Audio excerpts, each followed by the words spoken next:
নমস্কার বন্ধুরা, প্রয়াসের ইউটিউব চ্যানেলে তোমাদের সকলকে স্বাগত।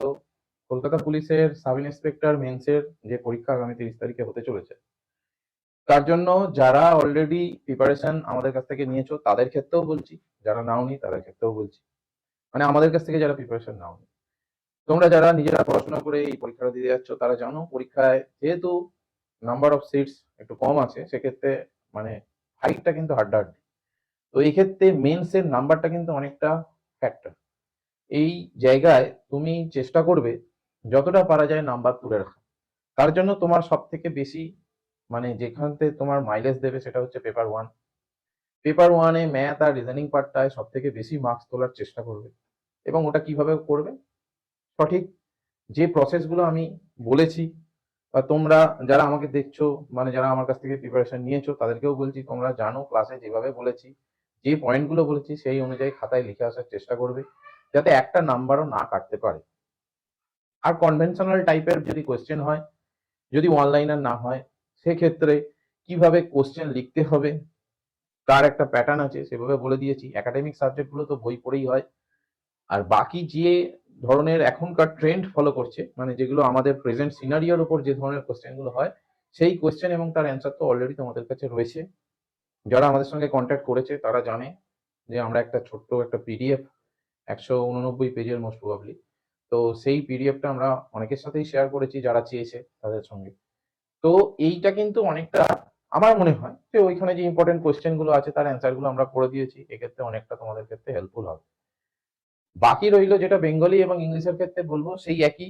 যারা তোমাদের মতো ক্যান্ডিডেট অনেকেই আছো যারা পিএসসি ক্লার্কশিপ মেন্স দিচ্ছ, তারা হয়তো রবিবারে ক্লার্কশিপ মেন্স দিয়ে আসার পরে আবার তোমরা পরে 30 তারিখে আবার এই পরীক্ষাটা দিতে যাচ্ছ, তা তাদের ক্ষেত্রে একটা সুবিধা, এইটাই সুবিধা যে তুমি কিন্তু সেই একটা পেপার পরীক্ষা দিলে, মানে ওই ধরনের ওই পেপার পরীক্ষা দিয়ে আসার পরে আবার একটা পেপার দিচ্ছ, তোমাদের ক্ষেত্রে প্রিপারেশনটা কিন্তু অনেকটা সুযোগ, এবং কেপিএসআই মেন্সে কিন্তু তোমার অনেকটা ভালো করার সুযোগ থাকছে। তো যাদের ক্ষেত্রে দুটো এক্সাম আছে, ওয়েল অ্যান্ড গুড, তারা অনেকটা গেনার।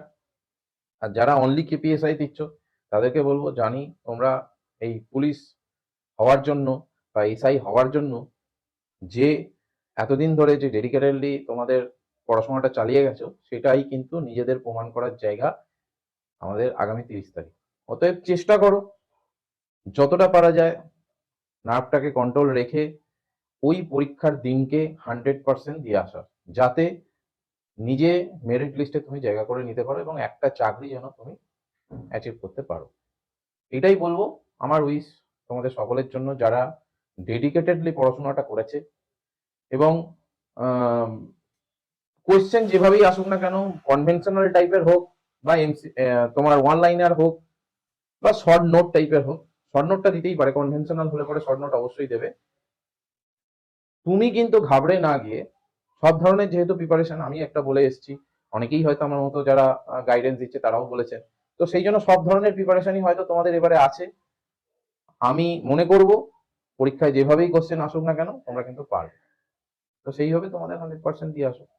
বাকি ওই ভবিষ্যৎ দেখা যাবে যে কি হচ্ছে।